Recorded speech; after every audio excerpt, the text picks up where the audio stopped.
Hi hello everyone, welcome to JTV. నేను మీ anchor Tarun. మరి ఈరోజు మనతో పాటు స్పెషల్ గెస్ట్ ఉన్నారండి. అతని కథ మీకు మనసుకు తాకుతుంది, స్ఫూర్తిని ఇస్తుంది. కళ్ళతో కాకుండా కళలతో ప్రపంచాన్ని గెలిచిన వ్యక్తి.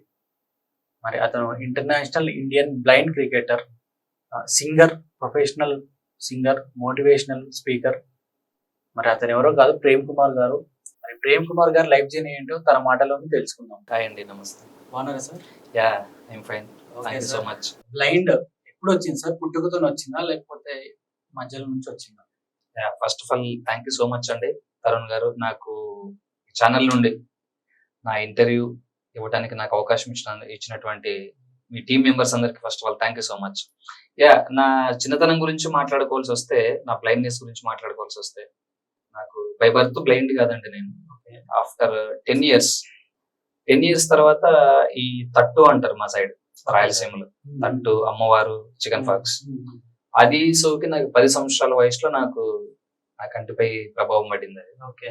సో అది ఆ ఏజ్ నుంచి అట్లా ఉండిపోయింది.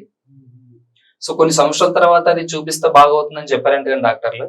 మరి హైదరాబాద్ అంటే మాకున్న ఏరియాకి ఆ రోజుల్లో, మరి హైదరాబాద్ అంటే అదొక వేరే దేశమేమో అనేంత దూరంలో ఉండిపోయి అమ్మ నాన్న ఇల్లిటరేట్స్ అవటం, ఫార్మర్స్ అవటం, ఇంకా నాకు ఆ ఛాన్స్ రాలేకపోయింది.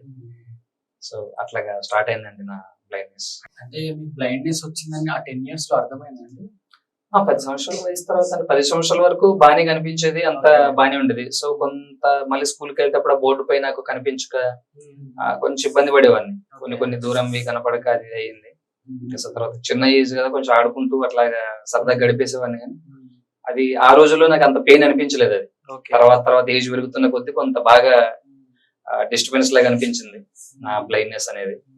అట్లా జరిగిపోయి బ్లైండ్నెస్ ఉన్నప్పుడు ఎంతమంది ఎగతాళి చేస్తారు, అంటే ఏదో విధంగా స్కూల్లో అయినా, ఇంటి దగ్గర అయినా, సొసైటీలో మీకు తెలిసిందే, అరే అతను ఏంట్రా అని. మీకు అలాంటి అనుభవాలు ఏమైనా ఉన్నాయా? ఖచ్చితంగా అండి. యాక్చువల్గా ఏంటంటే మన స్కూల్కి వెళ్తున్నప్పుడు కూడా బక్క ఉంటే బక్కోడా అని, పొట్టుకుంటే పొట్టుడా అనేది కామన్ గా అంటాం. సో నాకు ఈ బ్లైండ్నెస్ ఉండటం వల్ల చాలా మంది కూడా అనేవాళ్ళు, అనడం, పరిగెత్తడం, కొట్టడం, పరిగెత్తడం ఇట్లా చేసేవాళ్ళు. కొంచెం ఫీల్ అయ్యామంటే చిన్న స్కూల్ స్టేజ్ లో ఉన్నప్పుడు అది పెద్దగా అనిపించేది, కానీ కొంత కాలేజ్ స్టేజ్ కి వస్తున్నప్పుడు కొంత అనిపించేది, అరే నాకు అందరితో పాటు గేమ్స్ ఆడుకోవటం, లేదా అందరితో పాటు అన్ని బైక్ డ్రైవ్ చేయటం, అది చేయటం, ఇదన్నీ ఉండింటే బాగుండేదని చాలా సార్లు ఫీల్ అయ్యేవాడిని. అంటే ఏజ్ పెరిగే కొద్ది. ప్రొఫెషనల్ సింగర్ అని విన్నాము. మరి సింగింగ్ ఎలా నేర్చుకున్నారు? మీకు అసలు నేర్చుకోవాలి ఇంట్రెస్ట్ ఎలా కలిగింది? సో యాక్చువల్గా ఏంటంటే నేను స్కూల్లో చదివేటప్పుడు, నేను చదివేటప్పుడు ఏంటంటే క్యాసెట్స్ ఉండేవి, ఆడియో రీల్ క్యాసెట్లు ఉండేవి. ఇది ఏ ఇయర్ లో సార్ నాకు? అంటే నాది 2003 10th బ్యాచ్ అయినప్పుడు. అంతకంటే బిఫోర్ అంటే 98, 96, 97 ఆ టైం, సంథింగ్ 99 బిఫోర్ 90 బ్యాచ్ లో. సో స్కూల్ ఆ టైంలో అంటే చిన్నప్పటి నుండి నా 5th 6th క్లాస్ నుంచే పాటలు విని బాగా నేర్చుకునేవాడిని. ఎక్కడ టేప్ రికార్డ్ వినిపించినా కూడా అక్కడ నేను నిలబడిపోయేవాడిని, స్ట్రక్ అయ్యేవాడిని, ఆ పాటలన్నీ వినేవాడిని. మళ్ళీ అందులో ఉన్నటువంటి అన్ని పాటలు కూడా నేర్చుకునేవాడిని. సో తర్వాత స్కూల్లో మాకు SUBW అని ప్రతి సాటర్డే ఉండేది, 7th period 8th period. SUBW. So అదేంటంటే కల్చరల్ ఈవెంట్స్ జరుపుతారు అనమాట. అన్ని అంటే ఏదైనా జనరల్ నాలెడ్జ్ క్వశ్చన్స్, లేకుంటే ఇట్లా సింగింగ్. ఆల్మోస్ట్ ప్రతి వీక్ సింగింగ్ లాగే ఉండేది. నాకు మెగాస్టార్ చిరంజీవి అంటే పిచ్చి. సో నా అపోజిషన్ ఉన్నటువంటి నా క్లాస్మేట్ బాలకృష్ణ, వాడి పేరు బాలకృష్ణ. వాళ్ళు బాలకృష్ణ పాటలు పల్లవులు పాడితే నేను చిరంజీవి పాటలు మొత్తం అన్ని పాటలు పాడేవాడిని. సో నాకు అక్కడ స్కూల్ నుంచి నాకు జూనియర్ బాలసుబ్రహ్మణ్యం అనేటువంటి బిరుదు రావడం జరిగింది. అంటే అప్పటికి మీకు బ్లైండ్నెస్ ఉందా సార్? అప్పటికి ఉంది. ఉంది. ఓకే సార్, మా కోసం ఏదన్నా మంచి పాట పాడతారా? ఖచ్చితంగా. ఓకే, నాకు ఇష్టమైనటువంటి పాటల్లో SP బాలసుబ్రహ్మణ్యం గారు పాడినటువంటి పాట, నీ జ్ఞాపకాలే నన్నే తరిమేనే, నీ కోసం పాటై మిగిలానే, చెలియా చెలియా ఓ చెలియా.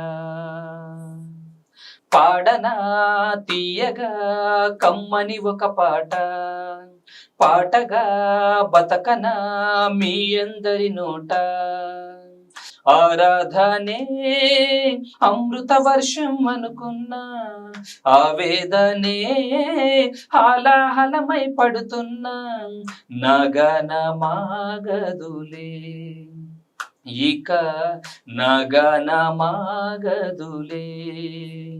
నగనమాగదులే ఇక నగనమాగదులే పాడనా తీయగా కమ్మని ఒక పాట పాటగా బతకనా మీ అందరి నోట గుండెల్లో ప్రేమకే గుండెల్లో ప్రేమకే గుడి కట్టే వేళలో తనువంతా పులకించే వయసంతా గిలిగింతే ప్రేమించే ప్రతి మనిషి ఇది పొందే అనుభూతి అనుభవాల సారం జీవితం అనుకుంటే అనుబంధాల తీరం ఆనందాలుంటే ప్రతి మనసులో కలిగే భావం ప్రేమేలే ప్రతి మనసులో కలిగే భావం ప్రేమేలే పాడనా తీయగా కమ్మని ఒక పాట పాటగా బ్రతకనా మీ అందరి నోట ఆకాశం అంచులో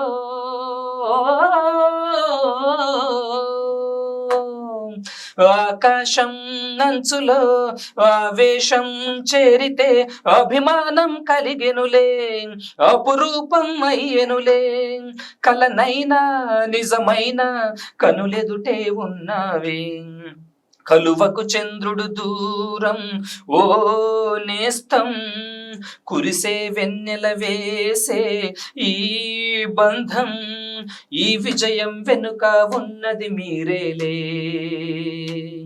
నా విజయం వెనుక ఉన్నది మీరేలే పాడనా తీయగా కమ్మని ఒక పాట పాటగా బ్రతకనా మీ అందరి నోట ఆరాధనే అమృత వర్షం అనుకున్నా ఆవేదనే హాలాహలమై పడుతున్నా నగనమాగదులే ఇక నగనమాగదులే నగనమాగదులే ఇక నగనమాగదులే.